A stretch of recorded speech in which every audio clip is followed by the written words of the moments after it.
Bwana, asante kwa kuwa unazidi kutuangalia muda wote. Hii hapa ni Mbavu TV. Na nikikuletea taarifa zinazogonga vichwa vya watu mpaka leo hii kwenye kambi ya wakimbizi, kambi ya Nyarugusu.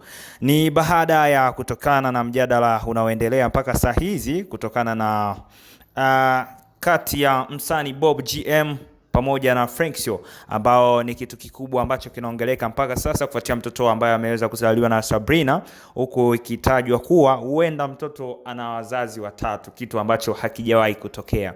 Hivyo inakuwa ni maswala ya kuweza kuuliza hapa na pale, vipi namna gani, vipi kuweza kujua ukweli uko wapi, kuweza kujua kwamba baba wa mtoto ni nani.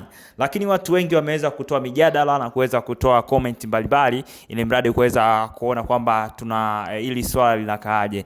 Lakini pia kuna page moja ambayo nimeweza kuitembelea na ameweza kutupa update yake, lakini pia nahitaji nukuu ili tuweze kusaidiana kwenye hili tujue kwamba linaendaje. Jamaa kaandika hivi: hili jambo kwa kweli ni zito sana, linahitaji kusemwa kwa uchungu, si kwa chuki bali kwa upendo na kuwaza kesho ya asiye na hatia.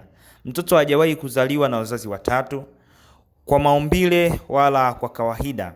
Mtoto ana mama mmoja tu na baba mmoja.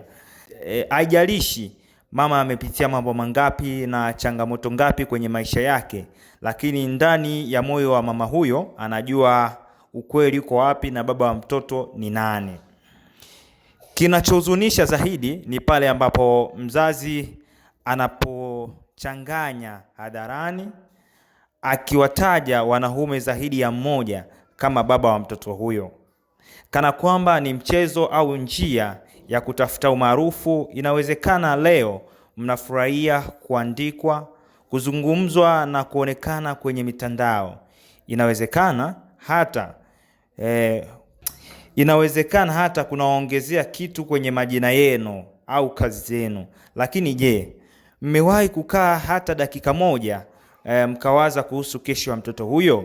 Mtoto huyo hajui chochote duniani, hana uwezo wa kujitetea, lakini kesho atakuwa, atasoma, atasikiliza, ataona video na kusoma posti zenu.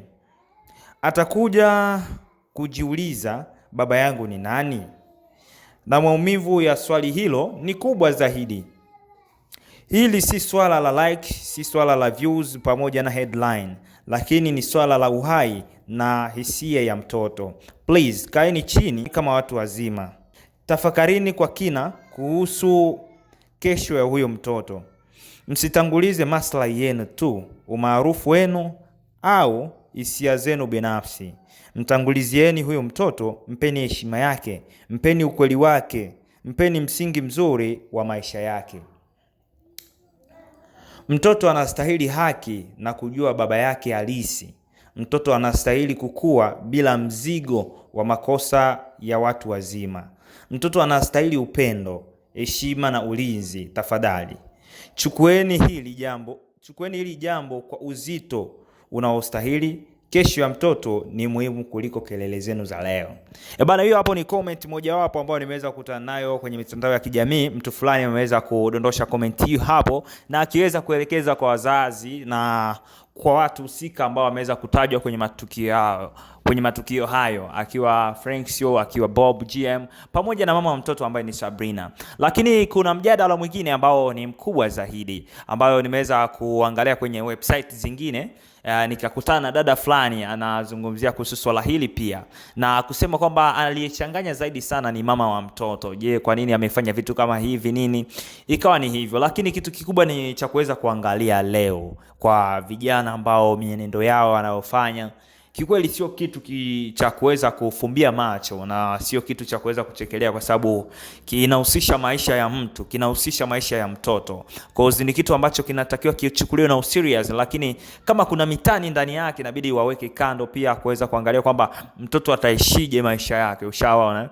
Kwa hiyo mpaka sasa ni kitu ambacho kinasumbua watu wengi sana na kuweza kujiuliza maswali mengi sana, labda kimeanzaje mpaka kifikie hivi, kikoje, kwa sababu lazima kuna njia fulani ambazo zinakuwa zinapitia. Sasa pale mama anapopata ujauzito, anajua mtu fulani ambaye ni mhusika wa ujauzito, lakini pale unapokuwa unachanganya na unaona I make sense, unakuwa unamsumbua yule mtoto, huenda makuzi yake na malezi atakuwa yapo tofauti na huenda mtoto anaweza akaja akakua akawa mkubwa akauliza baadhi ya mambo alafu yakawa yanamchanganya kisaikolojia. Mwisho wa siku tunajikuta kwamba mtoto anakuja kuwa mtu ambaye ni tofauti kwenye jamii. Mwisho wa siku unakuwa na laumu watu wengine, lakini kumbe ni hali ambayo imeanza kwa wazazi. Kwa hiyo ni kitu ambacho vijana wa kambini inabidi tukae chini na kuweza kujifunza kwamba tusichanganye maisha ya kawaida na maisha ya usanii na sanaa. Kuna maisha ya kawaida lakini pia kuna maisha ya sanaa. Kwa hiyo ni vitu vile ambavyo vinatakiwa vizingatiwe na viheshimiwe, kwamba